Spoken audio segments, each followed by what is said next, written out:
Friend, हमारे channel में आप सभी का स्वागत है। बाबा गोरखनाथ जी और नंदी की कथा। एक समय की बात है, बाबा गोरखनाथ अपने गुरु मत्स्येंद्र नाथ के साथ गहरी साधना में लगे हुए थे। एक दिन जब वे गंगा के किनारे ध्यान में बैठकर तपस्या कर रहे थे, तब उनके समक्ष नंदी प्रकट हुए। नंदी जो भगवान के वाहन और उनके परम भक्त थे, गोरखनाथ जी से मिलने के लिए वहां पहुंचे थे। गोरखनाथ जी ने उन्हें देखा और नंदी ने उन्हें प्रणाम किया। नंदी ने बाबा गोरखनाथ से कहा, महाराज, मैं भगवान शिव का वाहन हूँ और उनकी सेवा में हमेशा तत्पर रहता हूँ। मैं यहाँ आपके पास एक विशेष उद्देश्य के लिए आया हूँ। मुझे यह जानने की इच्छा है कि आप किस प्रकार का साधना करते हैं, जो आपको इस उच्च स्थिति तक पहुंचाने में सफल हुआ है। बाबा गोरखनाथ जी मुस्कुराते हुए नंदी से कहा, तुम जैसे महान भक्त को साधना के मार्ग में मुझे कौन से उपाय बता सकता है, यह जानने की आवश्यकता नहीं है। तुम पहले अपने मन को समझो और उसमें ईश्वर के प्रेम को स्थित करो।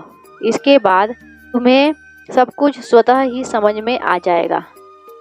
नंदी ने बाबा गोरखनाथ की बातों को ध्यान से सुना और उन्हें यह अनुभव हुआ कि बाबा गोरखनाथ जी की साधना बहुत गहरी और शक्तिशाली है। उसने सोचा कि अगर वह भी गोरखनाथ जी के मार्ग पर चले तो उसे शिव के पास जाने का मार्ग सरल हो सकता है। नंदी ने बाबा गोरखनाथ से निवेदन किया, महाराज, कृपया मुझे अपने योग मार्ग में शिक्षा दे ताकि मैं भी भगवान शिव की निकटता प्राप्त कर सकूं। बाबा गोरखनाथ जी ने नंदी की बातों को सुना और कहा, ठीक है, तुम्हें सही मार्ग चुना है। यदि तुम सच्चे मन से साधना करते हो और अपना आत्मा और मन शुद्धि करते हो तो तुम्हें शिव की कृपा प्राप्त होगी। इसके बाद बाबा गोरखनाथ ने नंदी को एक कठिन साधना का व्रत लिया और उसे योग के गहरे रहस्यों को सिखाना शुरू किया। बाबा गोरखनाथ जी ने नंदी को ध्यान, प्राणायाम और तंत्र मंत्र की विधियों का अभ्यास कराया। नंदी ने दिन रात कठोर साधना की। उसे भूखमरी, तपन और गर्मी सर्दी की परवाह नहीं थी।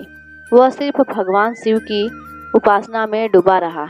हर दिन उसकी साधना का स्तर बढ़ता गया और धीरे धीरे नंदी को एहसास हुआ कि बाबा गोरखनाथ के मार्ग पर चलने से उसका आत्मा शुद्ध हो रहा है।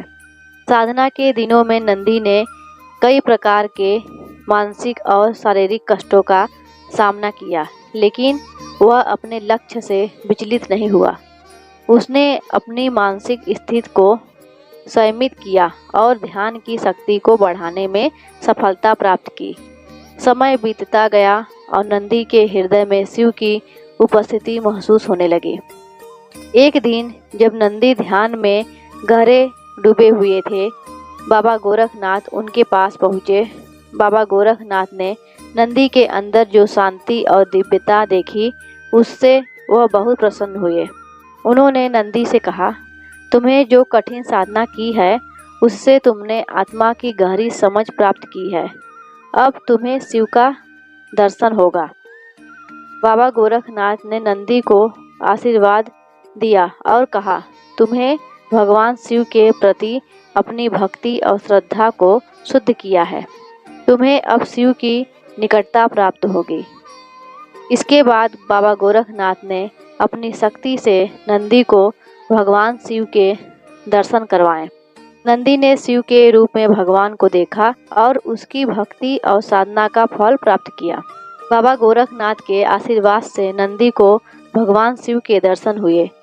वह पूरी तरह से शिव के भक्त बन गए और उन्होंने नंदी को भगवान शिव के वाहन के रूप में अपनी सेवा करने के लिए प्रेरित किया। नंदी ने शिव के वाहन के रूप में हमेशा भगवान शिव की सेवा की और उनकी महिमा का गुणगान किया। नंदी का गोरखनाथ जी के साथ संवाद, साधना और अतः में शिव के दर्शन हमें ये शिक्षा देता है कि साधना केवल शारीरिक अभ्यास नहीं है, बल्कि यह मानसिक और आत्मिक स्थिति की शुद्धि है। बाबा गोरखनाथ जी और नंदी की कथा यह सिखाती है कि गुरु के मार्गदर्शन में एक शिष्य की साधना उसे परम लक्ष्य की ओर ले जाती है। जय बाबा गोरखनाथ।